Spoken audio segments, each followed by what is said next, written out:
As I was walking past the door downstairs, I saw red eyes and a humanoid figure. Gathering up every scrap of information she could about my life and hoarding it here in her collection. Y'all ever heard of that myth that if you wake up in the middle of the night for no reason, there's likely something looking at you? Well, maybe it's true. Listener discretion advised. You're just moments away from true tales of terror that will leave you breathless. From Disturbed Media, I'm your host, Chad, and this is Disturbed.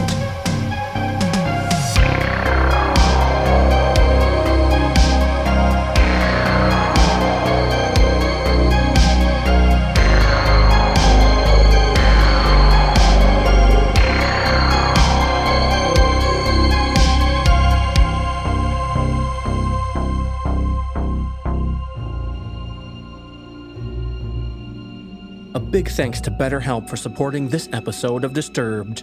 You can visit with an online counselor right from your home. Get 10% off your first month over at betterhelp.com/truehorror and start living a better life today. Again, that's betterhelp.com/truehorror. Welcome back in, everyone, and thanks for joining me. We move on ever closer to summer, so we're bringing the heat with more true scary stories. Our first experience comes to us from Reddit user Worried Possession 43. Sometimes, your stalker gets a little too close for comfort. Performing this experience is Nichole Goodnight. In high school, I had a stalker. Here's the story. I'll try to keep it concise, but there's a lot of information for sure. I was 16 and we met on Facebook. He went to a school nearby and we decided to meet up for a movie. We had a great time together and ended up dating. First time he came to my parents' house, he had an ankle monitor on for house arrest and wouldn't tell anyone why, which was red flag number 1. And since he was a minor, we couldn't find out. My parents obviously didn't allow us to hang out, so we hung out at his house or around at the YMCA camp. I was rebellious and naive. Things started to get weird when I noticed his family was pretty odd. One day we were having sex in his bedroom and I saw his father looking through the blinds. I screamed and called him out and his dad ran off. Stalker guy told me that his dad was just into redheads and liked to watch us. So this wasn't the first time. I went to leave and his mom was doing crack in the kitchen, so I decided it was time to break up. This is when it got bad. He started crying and told me that he's in cancer treatment and that's why he needs me. He doesn't have long to live, blah, blah, blah. I believed him and told him we could be friends. This is when the stalking started. He switched schools to my high school but never went to class. He would just stand outside of my classroom looking inside until it was passing period. When I would leave class, he wouldn't address me. He would just follow about 10 to 15 feet behind me to my next period and stand outside the classroom again. I was too intimidated to say something to him. He was 6'4" and a heavyset guy, so I just let it happen for weeks. It started to progress to where he would follow me home every day. He would get on the same bus as me despite living across town and walk 10 to 15 feet behind me all the way to my house. He would stand outside just staring up at the window until around the time my parents got home, and then he would just leave. Finally, I told him to fuck off and leave me alone. I told him that we could no longer be friends or acquaintances and to forget about me. However, that escalated things way further. I started getting about 150 calls a night. Half of them were him screaming death threats and in detail torture methods that he wanted to do to me, and the other half were him singing me love songs that he wrote on his guitar. Every time I blocked his number, he seemed to just magically get a new one and leave more messages on that. I woke up one day to see that overnight he had left me one of those dancing, singing snowmen on my porch. He had stabbed it in the head and the knife was still sticking out. He covered it in his liquid deodorant that I had previously mentioned liking the smell of, and I noticed there was a hole where the little song recording device was. When I pressed the hand, it was not the regular Frosty the Snowman song that played. It was his voice singing eerily, "I'm going to have you forever. I'm never going to let you be." I was done at this point and told my parents, who contacted the school. They suspended him, but he still waited at the bus stop every day, and walked to my home with me. One day he ran at me like he was going to tackle me. When I tensed up for the impact, he stopped and hugged me. It wasn't a regular hug, it was like he was trying to crush me. I was 5'1" and about 90 pounds at the time, and he ended up cracking one of my ribs. I cried, and he started crying too before running off. He left me a voicemail apologizing in song. This one night is the night I'll never forget, and it's the reason we got a restraining order and my dad got a gun. I woke up one evening for no reason, just was fully awake. I got up to go to my kitchen to get a glass of water to relax, and in the reflection on my fridge, I saw movement in my backyard. I couldn't see well because it was so dark outside and so light inside, so I went to the back sliding glass door to get a better look. When I got closer, I was met with the silhouette of a 6'4" man standing just outside the door. Stalker guy was in my backyard, under my room at 3 a.m. He was just staring at me. I yelled and my parents got up, but he was gone by the time my dad went outside. There's a patio right outside my bedroom window that goes all the way to the ground, so it's possible he could have been on top of the patio looking directly into my bedroom window before. We got a restraining order granted shortly after that, and Stalker guy dropped out of school. I haven't seen him since in person, but every 6 months-ish, he makes a new Facebook and tries to friend request me. I just block it and report it every time. Scary stuff. Y'all ever heard of that myth that if you wake up in the middle of the night for no reason, there's likely something looking at you? Well, maybe it's true. I don't know what he's doing now or where he went, but I don't care to know. Let's not ever meet again.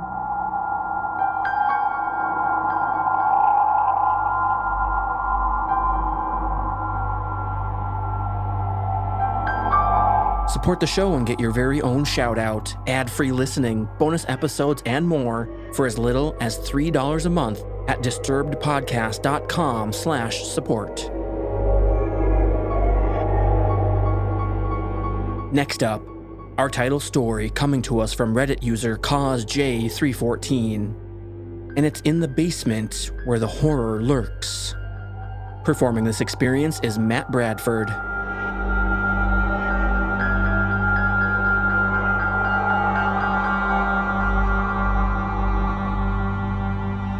There are some really messed up reasons to live in a haunted house. I, being of sound mind and body, don't know any of them, but I am superstitious as hell.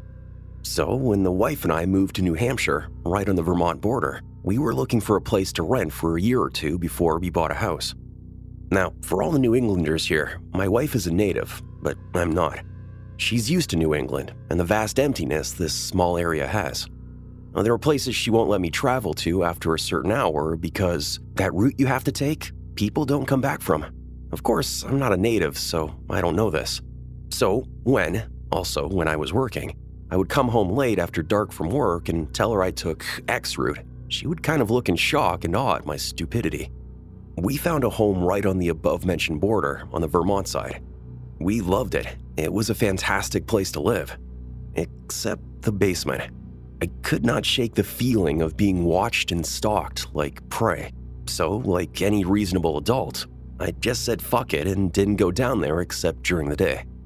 So, one night, after gaming for hours in my loft office man cave, I got hungry.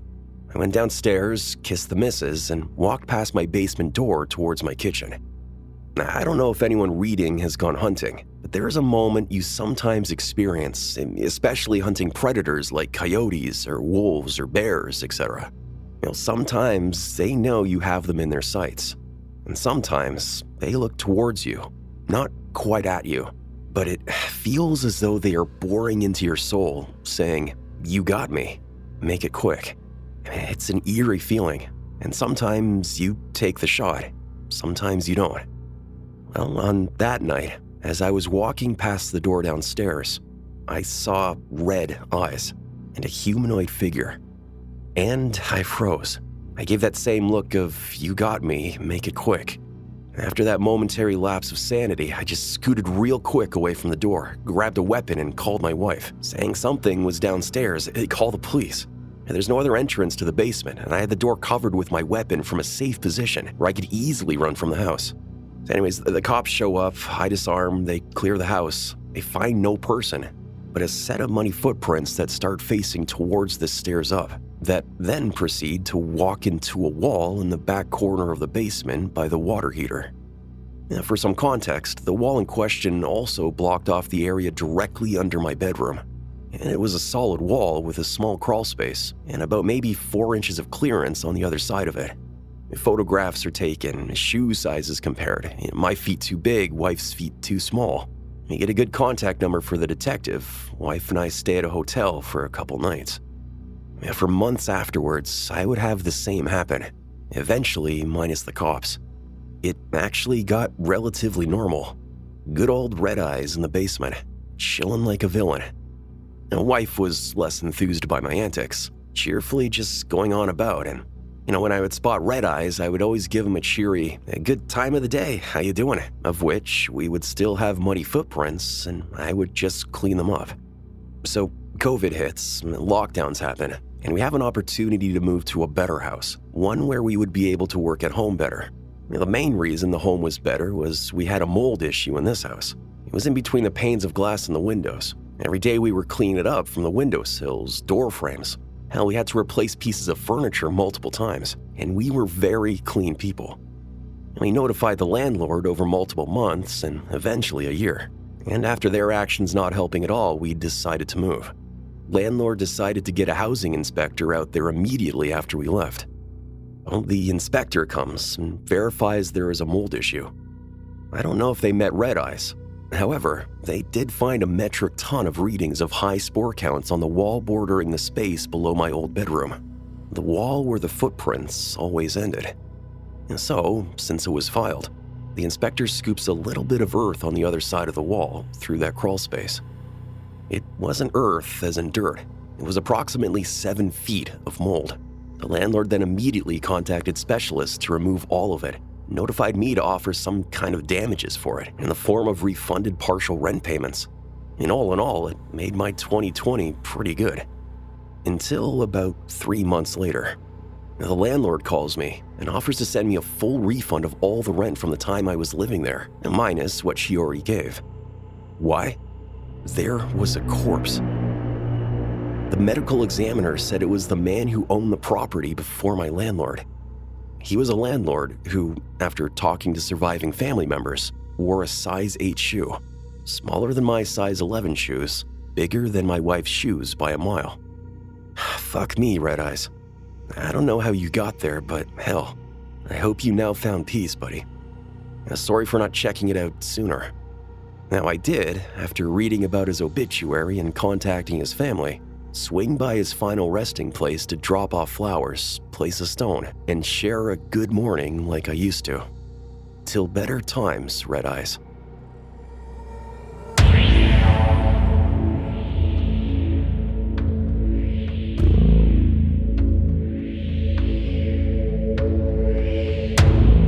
Up next, we check in with Reddit user ellathechampagne, and we learn about the creepy coworker. Performing this experience is Mariana Bradford.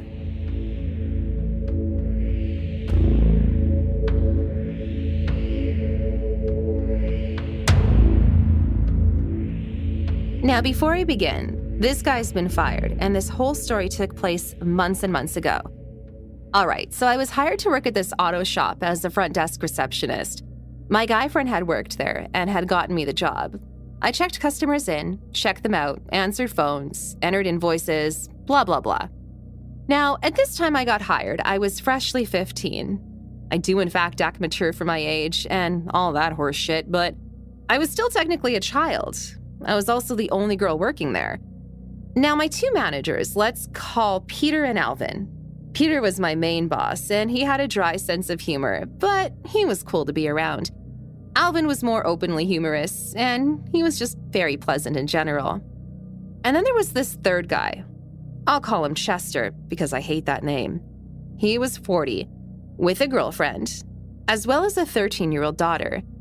He was very exuberant, very loud. He was quite funny.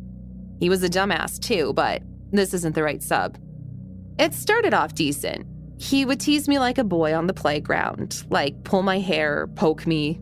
Now, I laid my rules down when I first worked there. I hate being touched. That's that. Now, Chester would get as close to me as humanly possible and say, "I'm not touching you, ha ha." That was annoying. I just laughed it off, although I felt uncomfortable. Then he started with a kind of sexual jokes. When we were alone up front, he would go in talking about his sex life and pop a bunch of sexual jokes. My brain was automatically like, this ain't right. And I just kind of put on my customer service voice whenever I was around him. Then one day I baked the whole garage cookies. When I dropped them off, he came really close to me and sniffed me. "You smell good and your hair looks nice this way." What the fuck? Nope, did not like that. When I went back to work, he was going on and on about the cookies I made. He said, "I know cookie is another term for something inappropriate, but I really like your cookies." Why even add that? And now my breaking point. He'd started brushing his fingers against my leg when I'm sitting down, or just trying to flirt with me in general. When I came into work one day, he grabbed me into a hug, and my mind blanked. He grabbed me into a hug so I couldn't escape. I pushed him back away from me. Alvin had rounded the corner and had seen that happen, and he looked a little uneasy. I went around the other side of the counter away from Chester, and I said, "I don't like to be touched, dude. Don't hug me." And he said, "Well, touch is how I show my affection." So not only did he ignore my attempt to tell him to stop, he also admitted to literally giving affection to a 15-year-old. I later heard from a friend that works in the garage that Chester talked about the way I look a lot and how I look older than I am, but that he doesn't want to start anything because his daughter was 2 years younger. Start what, bitch? Chester was ugly as hell, by the way. So Alvin had seen him grab me. The dudes in the garage heard him talk about me, and I knew this dude was creepy as hell. A guy in the garage, let's call him Steve, pulled Alvin aside and told him that he was worried about me. He told him what Chester had been saying and how he looks to be flirting with me.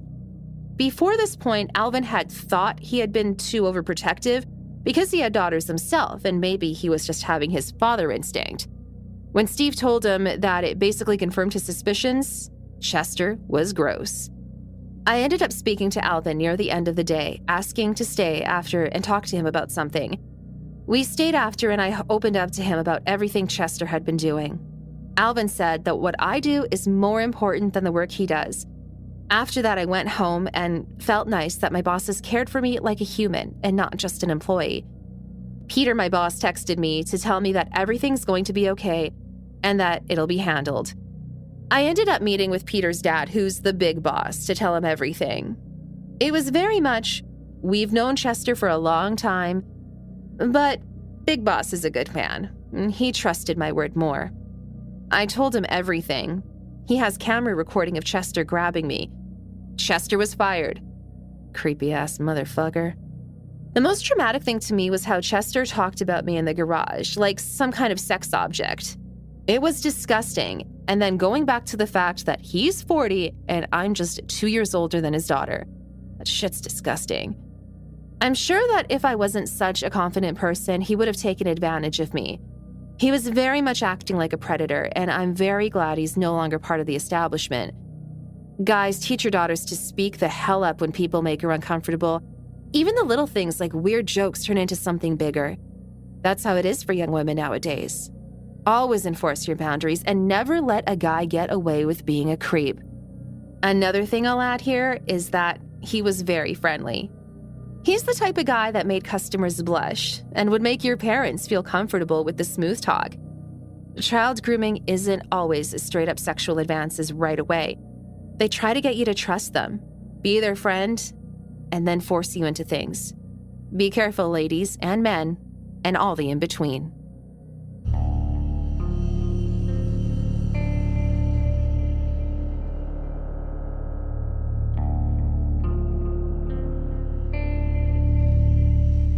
These days, so many factors can lead to feeling stressed, tired, overwhelmed, and depressed. So it's more important than ever to evaluate your mental health, and that's where BetterHelp comes in. BetterHelp will assess your needs and match you with your very own licensed professional therapist. You can connect in a safe and private online environment, which makes it a lot more convenient than sitting in an uncomfortable waiting room. Seriously, your mental health is just as important as your physical health, so don't cheat yourself. Now here's what I love. BetterHelp is actually more affordable than traditional offline counseling, and even with that, you can still get financial aid. The tools are all right there for a better you. And the thing is, what's locally available to you might be limited, and BetterHelp offers a broad range of expertise. You can rest assured that anything you share is confidential, giving you peace of mind. You'll have access to professional counselors who specialize in things like depression, stress, anxiety, relationships, trauma, self-esteem, and so much more. So start living a happier life today. Get 10% off your first month at betterhelp.com/truehorror. Join over 1 million people who have taken charge of their mental health. That's betterhelp.com/truehorror for 10% off your first month. Now back to the show.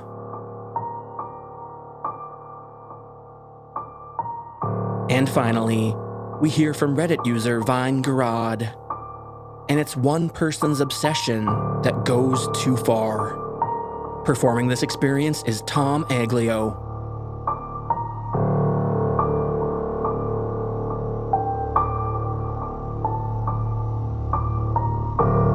I recently received a friend request that reminded me of this story, so I'm going to share it here.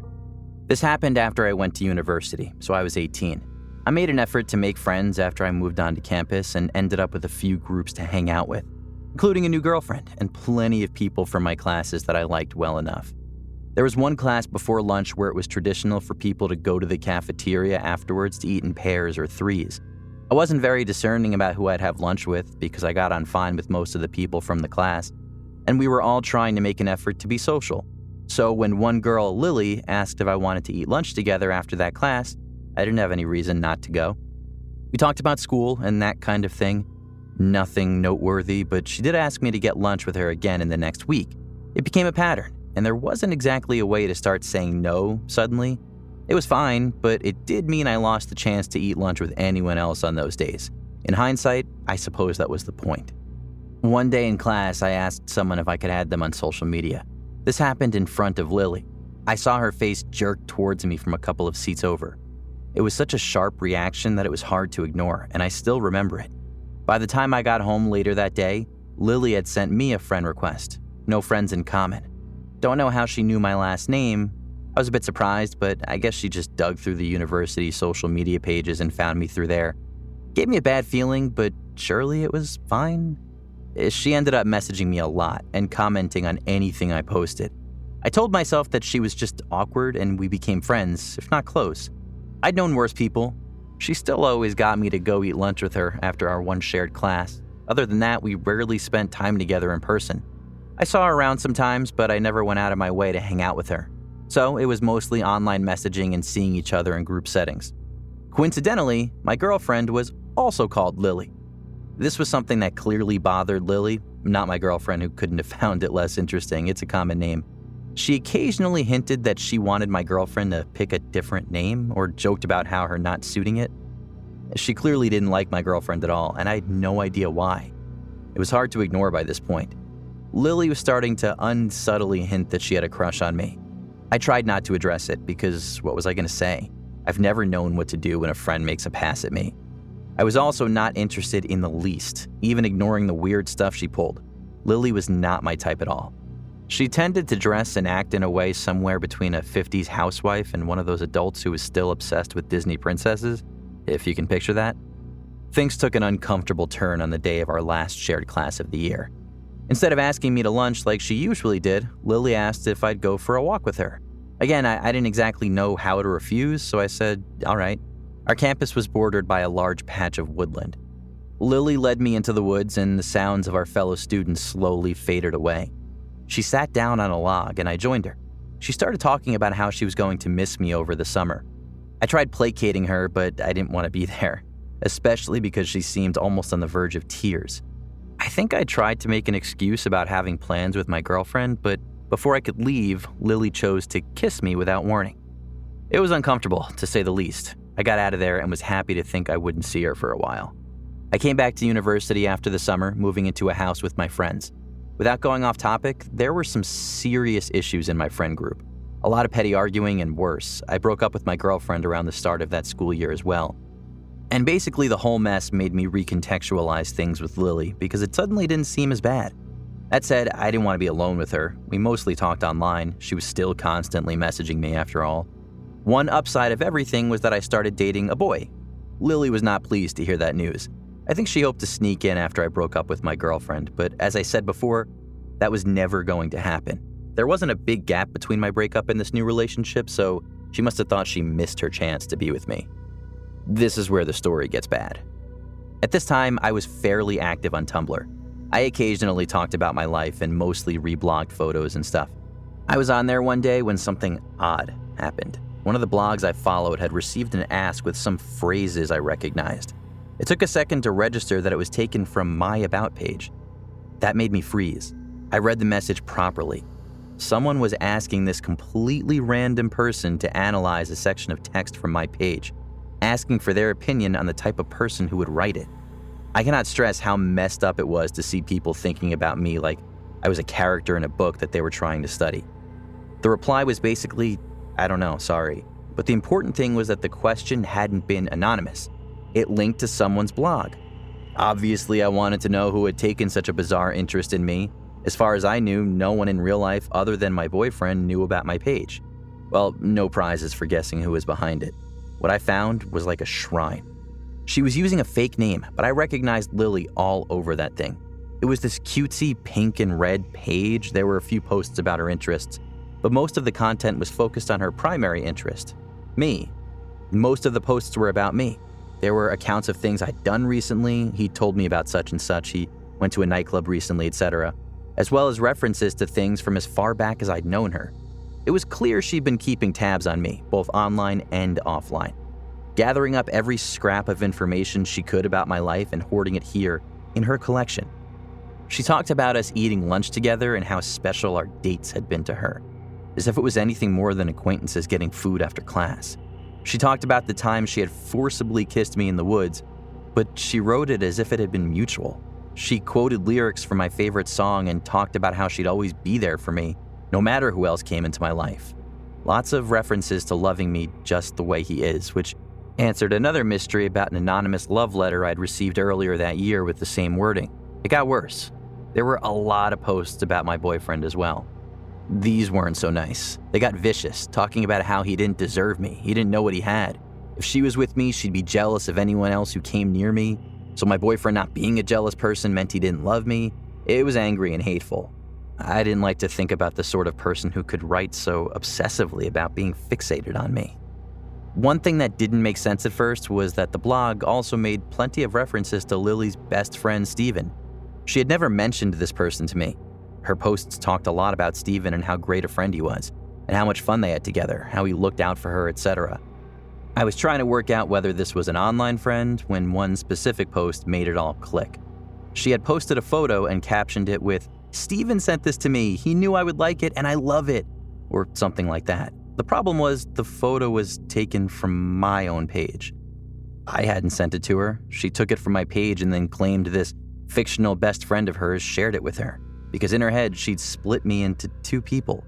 In her messed up fantasy life, I was both the perfect best friend who was always looking out for her and her soulmate who was bound to end up with her when I finally got over my sweet, kind boyfriend and all the other easy girls I hung out with that she made dozens of posts complaining about. Who was she complaining to? Oh, Lily had an audience. She asked open questions about me and her relationship with me and got messages back from her followers, people who took what she said at face value. I saw a bunch of random people agreeing with this stalker that my boyfriend didn't deserve me and we were bound to break up soon so I could be with Lily. The person I was clearly supposed to be with. She had this fake fan fiction version of my life up for anyone to share their opinion on, and she'd made herself out to be the hero of it all. I went maybe a month back into the page's history. I did not look at everything that was there. It was too much. So I'm not sure how long this had been going on. I sent Lily a message confronting her about the blog. She said nothing, and I cannot stress how weird it was to have found pages and pages dedicated to me. with her talking about how she was in love with me and would make sure we ended up together, slamming my boyfriend and building a fantasy life with 2 different versions of me in it that she clearly believed to be real, then acting like it hadn't happened. She said nothing. She didn't address it. She just changed the subject even after I pushed. And it was like she hadn't even registered what I said. I've never seen anything else like it. She deleted the page, of course, or at least changed the name and hid it so I would never find it again. It wasn't the end, though.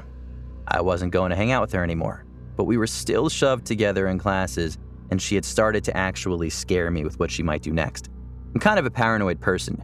Knowing someone was obsessively keeping track of me for who knows how long freaked me out. The next thing she pulled was trying to seduce my boyfriend. It was an absolutely useless attempt that only made him uncomfortable. He told me about it right away. What was her plan there? Did she hope to tell me he cheated and wait for me to break up with him? Why would I want her after that? And that didn't work out for her. She tried hitting on 3 of my other friends. None of them took the bait. She ended up dating one of my former housemates for a while, but made sure to send me messages while they were together, letting me know she'd rather be with me. No thanks. Lily made sure to stay in my life the whole time I was at university. There was a time when I tried to pull away from her, and she ended up starting rumors about me and damaging a career opportunity I'd put a lot of work into. I don't know what else she did behind my back, but it made me realize it was safer to let her think she was part of my life while ignoring her, rather than doing something that would cause her to get angry. After I graduated, Lily still wanted to spend time together, but I knew I didn't have to now. I made excuses about work and barely talked to her after that point. I almost entirely stopped posting on social media that I knew she knew about.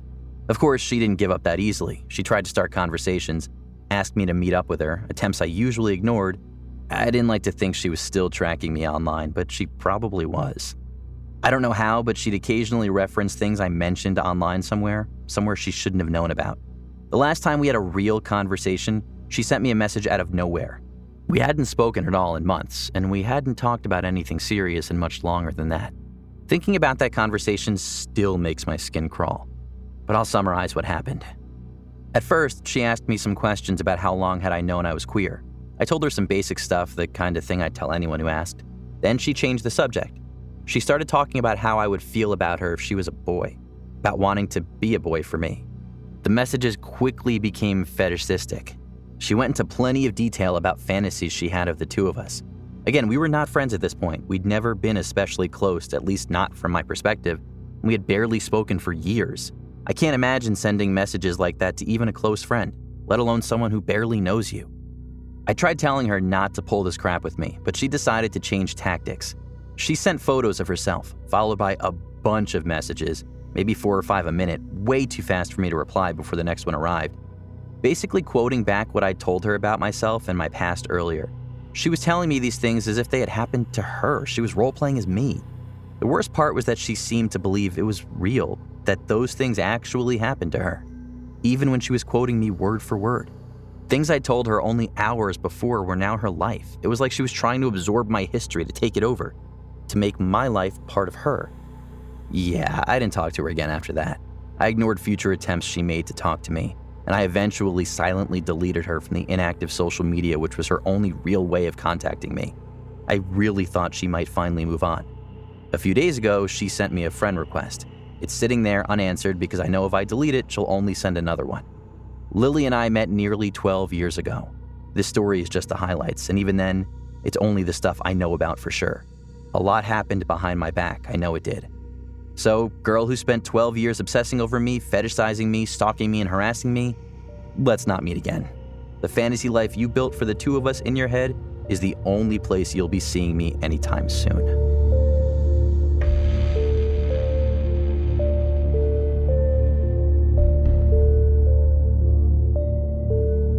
Now, I'd like to bring in a story shared by a listener via the hotline at 701-354-3667. What's up, man? My name's Nate. I'm actually a pastor here in Arkansas, and I listen to Disturbed quite a bit, but I wanted to share my story of something that was pretty interesting that happened to me. I know you more, well, I think you'll enjoy it, but years ago, I used to be in a band, and when we had this practice house we went to that my buddy's family owned, and they always said it was haunted, and we had to run electricity from the main house into that one through an extension cord. and weird things would happen. Like we would hear footsteps and doors would open. One time a door flew open and met my hand. It was pretty interesting, scared me to death. But one night I went up there to party, and I had been there prior that evening, and everybody was getting drunk and whatever. Now, this is back in my wild days. But I left and came back, and I saw my buddy Nick. He had like Lionel Richie here, asleep on the couch with a blanket over him. And I thought, well, there's one. And then I saw the light on in the area where we practiced, and I thought, well, some other guys are back here. And if I even recall right, I saw some movement in there. So I opened the door, and nobody was there. And I turned around and said, well, Nick, I guess it's just you and me, bud. And when I turned around, the blanket was completely flat. And there's no way he would have had time to, like, jump up and run out of there. And then, come to find out, obviously, by the next morning, he was in the house. So whatever it was that was there, it wasn't there when I turned around like a split second later. And, I remember heat going from my heels all the way up my back as I took off out of that house. And I told everybody the story, and they thought it was just stupid. But I did see something there, and now I bless homes because, and though I'm a minister, that's a part of it now, too. I actually go out and I bless people's houses that have similar experiences. So, keep up the good work. Have a good one. Thanks, Nate, for sending in your story, and a pretty creepy one at that. Now, I'm not sure exactly what happened there, but I can imagine it was pretty terrifying in the moment. Thanks again. And you can share your story in your own words as well. Any creepy, scary, or unexplained experience, I want to hear it. Simply leave a voicemail on the hotline, 701-354-3667. The more you guys send in, the more I can share on the show. So please, keep them coming. If you love our show, consider leaving us a 5-star rating and review. Follow or subscribe wherever you're listening right now so you never miss an episode. And help us grow by sharing the show with a few friends. Musical score by Carl Casey at White Bat Audio and CO.AG. Thanks for listening. We'll be back next Thursday with a brand new episode. And stay safe out there, y'all.